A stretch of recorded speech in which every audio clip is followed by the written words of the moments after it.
Sir, हमारे देश में जब बच्चे का जन्म होता है तो बधाइयां माँ बाप दोनों को मिलती हैं, लेकिन जिम्मेदारी पूरी तरीके से माँ यानी कि मदर के हिस्से में डाल दी जाती है। और हमारा सिस्टम केवल मैटरनिटी लीव को मान्यता देता है, रिकॉग्नाइज करता है।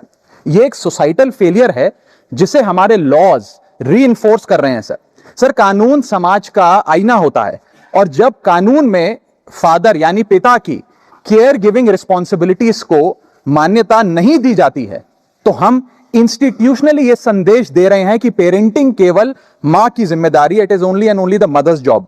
मैं ये मांग करता हूं कि पैटर्निटी लीव को लीगल राइट के रूप में मान्यता दी जाए।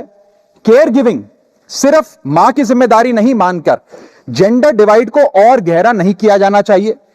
अब इसे बदलने का समय आ गया है सर, एक मां 9 महीने तक बच्चे को पेट में पालती है व्हेन शी इज प्रेग्नेंट, फिर नॉर्मल डिलीवरी या सिजेरियन जैसी मुश्किल प्रोसीजर से गुजरती है। उसे मेडिकल केयर, दवाइयों के साथ साथ अपने हस्बैंड की फिजिकल, मेंटल और इमोशनल सपोर्ट की भी जरूरत होती है।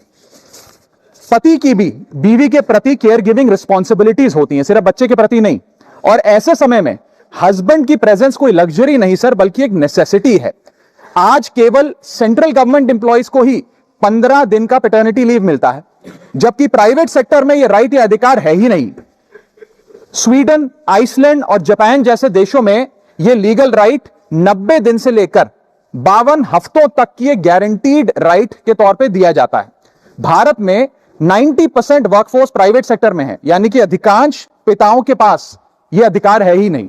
इसीलिए मैं सरकार से मांग करता हूं कि पैटर्निटी लीव को लीगल राइट बनाया जाए, क्योंकि केयर गिविंग सिर्फ मां की ही नहीं बल्कि एक shared responsibility of both the mother and the father.